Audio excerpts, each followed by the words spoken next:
Exploring hobbies by Meena channel पर viewers का अभिनंदन है। फ्रेंड्स, कल है अनंत चतुर्दशी और भगवान विष्णु के अनंत स्वरूप को ध्यान करने का ये दिन होता है और इस दिन बनाया जाता है एक अनंत धागा। इस कलावे के द्वारा कलावे में 14 गांठें बांध करके अनंत चतुर्दशी होती है, तो इसमें 14 गांठें बांध करके और एक ऐसा धागा तैयार किया जाता है और उस धागे को हम अनंत चतुर्दशी के दिन भगवान अनंत या यूँ कहिए भगवान विष्णु के चरणों में रख करके और धारण करते हैं। तो ये अनंत धागा मैं हर वर्ष बनाती हूँ परिवार में सभी परिजनों के लिए। तो इस वर्ष भी बनाने जा रही हूँ, तो सोचा आपसे शेयर करती हूँ। तो फ्रेंड्स, ये जो मोली या कलावा मैंने लिया है, इसके अभी मैंने देखे हैं कि 8 सूत है इसमें और मैं चाहती हूँ कि 14 सूत का हो हमारा धागा। तो इसलिए मैं क्या करूँगी कि इन 8 में से एक सूत धागा निकाल लूँगी, तो पीछे रह जाएंगे 7 सूत और इसको जब डबल कर लूँगी तो वो हो जाएंगे 14 सूत। तो इस तरह से बहुत ही आसानी के साथ हम इसको 14 सूत का धागा बना सकते हैं। और मोली या कलावे को डबल करने से थोड़ा सा फिनिशिंग भी अच्छी आएगी, शाइनिंग, और धागा थोड़ा मोटा भी हो जाएगा और इस तरह से हमारा काम भी हो जाएगा, धागा भी मोटा हो जाएगा और पूरे 14 सूत का धागा बन जाएगा। इसे बनाने के लिए हमें बांधने के लिए किसी कुंडे या हैंडल की ज़रूरत पड़ती है। वो मैं इस तरह से ड्रार का हैंडल काम ले रही हूँ। ड्रार के हैंडल में इस तरह से लूप बना के दिखा रही हूँ आपको। लूप बना करके ड्रार के हैंडल में पिरो करके और इस तरह से हम ये लीजिए लगभग 5 मीटर लंबा मैंने ये धागा काट रही हूँ। और ये 5 मीटर लंबा क्यों काट रही हूँ ये मैं आपको बाद में बताऊँगी, क्योंकि इसको हमें डबल कर लेना है। पहले मैं आपको बता देती हूँ कि इस लूप में कैसे पिरोना है। तो फ्रेंड्स, इस 5 मीटर के धागे में से एक साथ एक धागा मैं निकाल रही हूँ। तो ये रह गए अब इसमें 7 धागे और 5 मीटर को जब डबल कर लेंगे तब वो हो जाएंगे 14 धागे, 14 सूत। और इस तरह से हमारे पास ये जो सिंगल धागा मैंने निकाला इससे भी फेंकेंगे नहीं। अगला धागा जो हम बनाएंगे उसमें भी इसी तरह से एक सिंगल धागा और निकलेगा 5 मीटर का। तो इस तरह से 7 धागे बनाते ही 8वां धागा अपने आप तैयार होगा हमारे पास। सारे धागे मिलाकर 7 हो जाएंगे। तो इस तरह से 8वां धागा और बन जाएगा हमारे पास में। परिवार में जितने भी सदस्य होते हैं लगभग सभी के लिए मैं बनाती हूँ और बल्कि ज़्यादा बनाती हूँ ताकि कभी ख़राब हो जाए कर जाए तो वो भी काम दोबारा बांध सके। जैसे मेरे साथ इस साल हुआ था कि अभी सर्जरी जब मेरा हुई थी पाँव की, तो धागा खोल दिया गया था तो दोबारा बांध लिया। तो ये देखिए इस तरह से दोनों धागों का लूप बना करके 5 मीटर धागे को मैंने 5 फुट धागे को मैंने, सॉरी 5 मीटर नहीं है, ये 5 फुट है। 5 फुट धागे को मैंने इस तरह से डबल किया तो ये 14 सूत का धागा हो गया और डबल करते ही लूप बन गया। इस लूप को हमने इस हैंडल में पिरो दिया। हैंडल किसी भी प्रकार का हो सकता है, हैंडल हो, कुंडा हो, दरवाजे का कुंडा हो। इसके अलावा हमें जैसे 14 गांठें लगानी है तो गिनती के लिए हम चाहें तो मोती अपने पास रख सकते हैं, 14 मोती गिन करके देखो रख सकते हैं, या 14 चने रख सकते हैं, बादाम रख सकते हैं, काजू रख सकते हैं, किशमिश रख सकते हैं। मतलब कोई भी ऐसी उठाकर रखने योग्य चीज़ हो आसानी से और फटाफट वो हम रख सकते हैं। देखिए किस तरह से ये धागा बनता है। उसमें लटकाने के बाद में ऐसे लूप बनाया और ये लूप तैयार हो गया आगे की गांठों के लिए। हर बार ये लूप इस तरह से आगे की गांठ के लिए तैयार हो जाएगा और इस लूप में हम नीचे से एक धागा उठाकर लाएंगे और जैसे ही गांठ लगेगी एक मोती को उधर रख देंगे। लेकिन ठहरिए, साथ में कुछ बोलना भी है। ओम अनंताय नमः। हमें क्या बोलना है? हर गांठ के साथ, हर गांठ को लगाते समय बोलना है ओम अनंताय नमः। ये जो ओम अनंताय नमः है बोल रहे हैं, हम भगवान अनंत का या भगवान विष्णु का ध्यान कर रहे हैं। देखिए नीचे से लूप लाए और फिर उसी लूप को खींच करके और हम उसको खींचेंगे तो ये गांठ अपने आप पुरानी वाली पहले जो लगी हुई गांठें हैं वहाँ जा कर के लग जाएगी।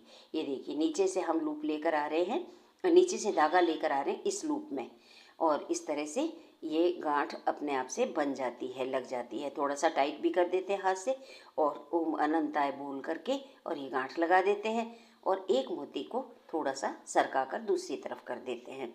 तो इस तरह से आपको गिनना नहीं पड़ेगा। हालांकि गिनने में भी कोई प्रॉब्लम नहीं है फ्रेंड्स। हम ओम अनंताय नमः 1, ओम अनंताय नमः 2, ओम अनंताय नमः 3, इस तरह से एक एक सेकंड में एक एक गांठ लगभग लग जाती है। साल भर बाद बनाने का काम पड़ता है और आज 3 बजे 3:15 का वेट कर रही थी कि चतुर्दशी आ जाए उसके बाद बनाऊं, ताकि मेरे ये आपको शेयर करने के लिए जो धागे बना रही हूँ वो भी काम आ जाएंगे। तो चतुर्दशी तो आ ही चुकी है अभी, तो मैं सोच रही हूँ कि ये धागे भी अनंत भगवान को समर्पित करके और कल धारण कर लेंगे परिवारजन। तो इस तरह से ये 14 गांठ का जब धागा बन जाए, पूरी 14 गांठें लग जाएं गिन करके, तो इस तरह से ये एक फली सी बनती चलेगी इसकी धागे की। और मुझे याद है कि मैंने किसी वीडियो में ये धागा पहना हुआ किसी मेरी व्यूअर को, फ्रेंड को दिखाई दिया था। तो उन्होंने पूछा था कि ये आपने हाथ में कैसा धागा पहना है, क्यों पहना है। उनको अनंत धागे के बारे में ज़्यादा कुछ मालूम नहीं था। ये देखिए ऐसा धागा बन गया है। तो इस तरह से ये धागा बिल्कुल तैयार है। अब हम इसको इसमें से कुंडे में से निकाल लेंगे। ये जो हैंडल है इसमें से इसको लूज़ करके निकाल लेंगे, कोई दिक्कत नहीं है। और अगर आप एक लड़ी मौली का बनाना चाहो तो इसको गांठ बांध दीजिए यहाँ पे, कोई दिक्कत नहीं है। और इस तरह से आपका एक अनंत धागा तैयार हो गया। तो वो मेरी फ्रेंड ने अनुरोध किया था कि मैं उनको बताऊं कि यह अनंत धागा, ये देखिए इस तरह से किसी वीडियो में मेरा दिखाई दे गया होगा किसी को। तो उन्होंने पूछा कि कैसे बनाते हो और कब बनाते हो। मैंने उनको पूरी जानकारी दी और मैंने प्रॉमिस किया कि मैं अनंत चतुर्दशी से पहले पहले ज़रूर ये वीडियो बना करके शेयर करूँगी इसको बनाने का, कि किस तरह से बनाया जाता है। तो आप भी चाहें तो बस कलावा तैयार रखिए और कुछ नहीं चाहिए आपको। और कलावा लगभग सब घरों में होता है। तो इस तरह से धागे को हम जो कलावे के सूत गिन लेने हैं हमें। ये चूँकि 8 सूत का है तो इसलिए मैं इसमें से एक सूत फिर निकाले दे रही हूँ, दूसरा और बना के दिखा रही हूँ आपको। ये देखिए एक सूत निकालना कितना आसान है। एक सूत को, किसी एक सूत को पकड़ करके और केवल एक सूत को खींच लीजिए। 2 सूत निकालना चाहेंगे नहीं निकलेंगे इसमें से। एक सूत निकालना बहुत आसान है। तो इस तरह से एक सूत को निकाल करके खींच लीजिए। बाकी का इकट्ठा हो गया, कोई दिक्कत नहीं है, अभी वापस सही हो जाएगा, 1 सेकंड लगेगा। और इस तरह से ये हमारा दूसरा धागा भी निकल गया। इस दूसरे धागे को हम जो अकेला धागा निकाला है उसको फेंकेंगे नहीं, बल्कि पहले जो धागा निकाला था उसके साथ जोड़ करके रख देंगे। तो ये देखिए ये पहले वाला धागा है और ये अब वाला धागा, अब ये 2 धागे हो गए हैं। इस तरह से करते करते जब हम 7 धागे बना लेंगे तो यहाँ पर भी एक 8वां धागा और तैयार हो जाएगा, सातों के एक एक धागे को मिला करके। अब ये हमारा 5 फुट का जो धागा है वो तैयार है, उसको मैंने डबल कर लिया है। डबल इसलिए करते हैं, धागे में थोड़ी मजबूती भी आ जाती है, फिनिशिंग भी अच्छी आती है। और कुंडे में अच्छे से बांध लूप में पिरो करके और इस तरह से हम धागा तैयार कर सकते हैं। मोती या गिनती के लिए आप कुछ करना चाहें तो कर सकते हैं, बिना रखे भी कर सकते हैं, कोई दिक्कत नहीं है। ओम अनंताय नमः 1, ओम अनंताय नमः 2। और इस तरह से देखिए कि किस तरह से लूप बन रहा है। पहले एक उंगली से एक लूप बनाया और उस लूप में फिर जो सिरे वाला धागा है वो हम नीचे से ऊपर ला रहे हैं। सिरे वाले धागे को नीचे से ऊपर लाए और उसी को पकड़ के खींचा। ये गांठ अपने आप वहीं जा कर के लगेगी जहाँ पहले वाली गांठें हैं। ये देखिए ये लूप बनाया और अब हमने नीचे से इसी को लेकर आए और उसी को ही खींच लिया, तो ये गांठ बन गई। तो इस तरह से हर बार एक नई गांठ बनती जाती है। आपके लिए ध्यान रखने की 2-3 बातें हैं। एक तो ये कि इसका सिरा बिल्कुल कोने किनारे तक ना पहुँचे। अगर पहुँच गया और इसमें मिक्स हो गया तो फिर गांठ, चूँकि ये 14 सूत का धागा है तो थोड़ा सा खोलने में मुश्किल आएगी। दूसरा, लूप बहुत ज़्यादा छोटा भी ना हो जो आप बना रहे हैं और बहुत ज़्यादा बड़ा भी ना हो। और बहुत ज़्यादा छोटा होगा तो आपको धागा खींचने में ही मुश्किल आएगी।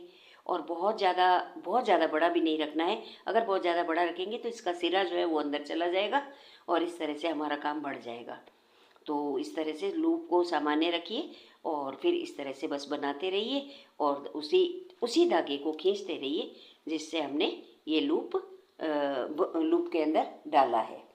तो इस तरह से ये अनंत धागा भगवान अनंत को, भगवान विष्णु के अनंत स्वरूप को, ये देखिए ऐसे लास्ट की गांठ इस तरह से लगानी है, समर्पित होता है ये धागा। और इस तरह से, और ये केवल अनंत चतुर्दशी के दिन ही बनाया जाता है, साल में एक बार ही आती है ये देखिए नीचे उंगली रखी, इस तरह से घुमाया। ये तीसरा धागा और तैयार कर रही हूँ मैं भी, थोड़ा सा दिखाने के लिए आपको। मुझे ऐसा लग रहा है कि अगर आपको समझ में नहीं आया है तो ये देखिए, इस तरह से ये पहला लूप बन गया। अब दूसरे लूप के लिए हम क्या करेंगे, ये नीचे वाला जो सिरे वाला धागा है इसी का हम लूप बनाएंगे, पूरा नहीं खींचेंगे, सिरे को अंदर नहीं जाने देंगे, और इस तरह से। और हर गांठ के साथ में बोलना है आपको ओम अनंताय नमः, ओम अनंताय नमः।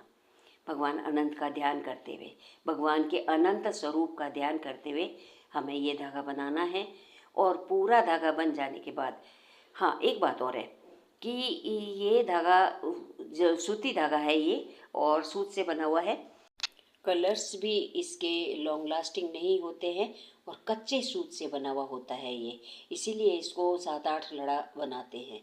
तो ये देखिए, इस तरह से मेरे 3 धागे तैयार हो गए हैं। तो जो लोग इसको पसंद नहीं करते हैं वे लाल रंग का धागा लेकर के, मेरे पास अभी लाल रंग का धागा नहीं है, तो जो रेशमी धागे काले और सफ़ेद भी रखे थे, तो मैं उन्हीं से थोड़ा सा बना करके आपको दिखा देती हूँ कि रेशमी धागे से अगर आप बनाएंगे तो ये कैसा बनेगा, कैसा लगेगा। और बाकी बदरंग चाहे हो जाए, लेकिन सूती कलावे की बात ही अलग होती है। और मैं हमेशा, लाल रंग का धागा मेरे पास था पहले, लेकिन मैं हमेशा इसे कलावे से ही बनाती हूँ। और बदरंग हो जाए तो आप दूसरा पहन सकते हैं। और इसे कुछ अगर इससे कलावे से या सूती धागा पहनने से किसी को एलर्जी हो या कोई प्रॉब्लम हो, तो इसे 14 दिन रख करके और इसको वापस से उतार करके और प्रवाहित कर सकते हैं जल में। ये देखिए, इस तरह से ये रेशमी धागे से बना है, दोहरे धागे से ऐसा, और एक लड़े धागे से ये इस तरह का बना है। तो लेकिन मैं तो ये वाला पसंद करती हूँ जो सूती धागे से बनाया जाता है। 3 मैंने अभी बना लिए, एक मेरे पास पिछले साल का रखा है। तो ऐसे करके, और मेरे पास अभी अभी में 4 धागे तैयार हो गए हैं, बाकी मैं कल सुबह ही बनाऊँगी। तो फ्रेंड्स, तो इसे 14 दिन ये इस तरह से हाथ में ले करके भगवान अनंत को समर्पित करके, मतलब उनके चरणों में रख करके और थोड़ी देर रख करके, और फिर इसे प्रसाद स्वरूप धारण किया जाता है। और ये हमें बहुत सारे रोग शोक से बचाता है। तो आप भी अनंत चतुर्दशी के दिन ये धागा चाहें तो बना सकते हैं।